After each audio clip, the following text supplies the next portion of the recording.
कोई खतरा इस तरह की कोई संदेह वगैरह? जी नहीं, कोई बात कोई सेफ है एकदम? एकदम सेफ है, कहीं से कोई दिक्कत नहीं है। कहीं से कोई दिक्कत कोई नहीं? दिक्कत नहीं है। और जो भी व्यवस्थाएं हैं मठ के अंतर्गत, जो भी व्यवस्थाएं, हाँ। चाहे वो सड़क का हो, संसाधन का हो, पीने का पानी का हो, बिजली का हो, सब आप अपने सहयोग से ही किए हाँ, हैं? सब हम अपने सहयोग से किए। इसमें किसी भी जनप्रतिनिधि का कोई योजना नहीं? कोई योजना नहीं है, कोई नहीं। अगर कोई दावा करे कि मठ में हमने ये योजना दिया तो बिल्कुल गलत है। 16 आना गलत है।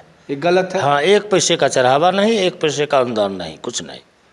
सामाजिक कार्यों के तहत आपकी भी अपनी अभिरुचियां रहती हैं, तो उसमें क्या सब आप करते हैं? हम सामाजिक तो मैम क्या कहते हैं, गरीब उपेक्षित है, भोजन की नदारत है, तो हम अपने क्षमता के मुताबिक मदद कर देते हैं। विद्यार्थी पढ़ने वाला है तो पढ़ने में मदद कर देते हैं। दवा की आवश्यकता है तो अपने तरफ से दवा का मुहैया करा देते हैं, हॉस्पिटल के माध्यम से अपना पैसा दे करके। जहाँ तक बन पड़ता है सदैव हमारा इच्छा रहता है कि गरीबों को, उपेक्षितों को मदद करते रहें। ये आपके मन में इच्छा रहता है? हमारे मन में सदैव और एकदम समाज सेवा की भावना, निस्वार्थ भावना से? निस्वार्थ भाव से। ये जो मठ है ये बिहार धार्मिक न्यास परिषद से जुड़ा हुआ है? नहीं, बिहार से जुड़ा हुआ नहीं है, उससे मुक्त है। उससे मुक्त? हाँ, मगर बिहार धार्मिक न्यास परिषद का जो भी सिद्धांत है उसको स्वीकार करते हैं। उस बायलॉज पे आप काम भी करते हैं? काम करते हैं।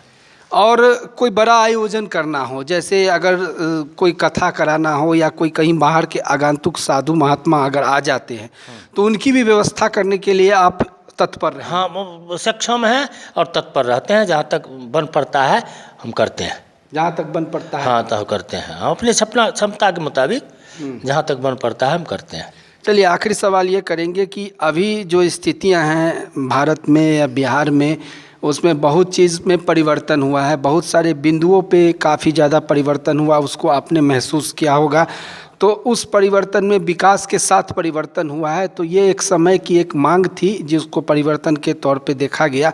लेकिन अभी भी 2-4 ऐसे मुद्दे हैं जिस पे सरकार गंभीर है, जैसे जनसंख्या नियंत्रण, गौ हत्या या फिर आतंकवाद, जिहाद। इन सब मुद्दों को आप किस एंगल से देखते हैं? क्या इस पे भी कोई कानून बना के योगी और मोदी सरकार लागू करे जिसमें गौ हत्या बंद हो जाए, जनसंख्या पे कंट्रोल हो जाए और अंतर जातीय जो शादी वगैरह हो जाता है उस पे आपकी क्या राय है? ये अंतर थे। सबसे बड़ी बात है कि योगी मोदी जी के आने के बाद आध्यात्मिक सुधार हुआ है, धार्मिक और आध्यात्मिक। हाँ, ये आप एक्सेप्ट कर रहे हैं? हाँ, एक सुधार हुआ है। और इसमें क्या कहते हैं कि अब उसके संबंध में तो हम उससे लाइने से अलग हैं, विवाह शादी के संबंध में हम नहीं कुछ कह पाएंगे अपना कैसे क्या करना है, मगर इसमें सुधार हुआ है और कुछ सुधार होना जरूरी है।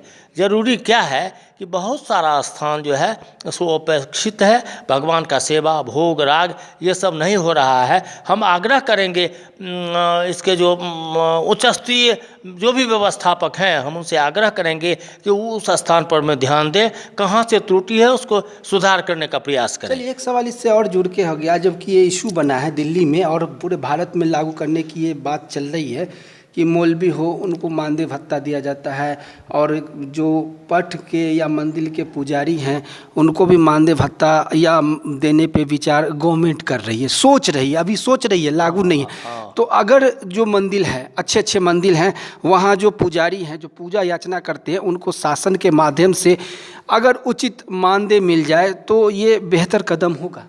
ये बेहतर कदम होगा इस मायने में, अभी जो परिस्थिति गुजर रहा है गृहस्थी से भरपूर नहीं रहा है। गृहस्थी में फेल करते हैं किसान, बहुत सारा प्राकृतिक और समयोचित व्यवस्था नहीं कर पाते हैं। इससे यदि सरकारी स्तर से उनको कुछ इस तरह का किया जाता है व्यवस्था तो बेहतर रहेगा। ये अच्छा मैसेज, अच्छा, हाँ, ऐसा अच्छा मैसेज, और बिना किसी भेदभाव, बिना किसी मौलवी को भी दीजिए, ऐसा नहीं कर रहे, कोई भेद नहीं। मस्जिद में जो अजान कराते हैं उनको भी दीजिए। हाँ, बिल्कुल बिल्कुल, पंडित जी को भी, हाँ बिल्कुल, सबको सम्मान, सबको। गिरजाघर में जो क्रिश्चियन फादर जिनको बोलते हैं उनको भी दीजिए। मानवता का सम्मान होना चाहिए, मानवता का सम्मान कीजिए, एक समान कीजिए। हाँ, इससे एक अच्छा सद्भाव जरा मैसेज है। बिल्कुल बिल्कुल, ये आपका कहना है। हाँ। चलिए मोहन जी, आपने समय दिया, बहुत बहुत धन्यवाद।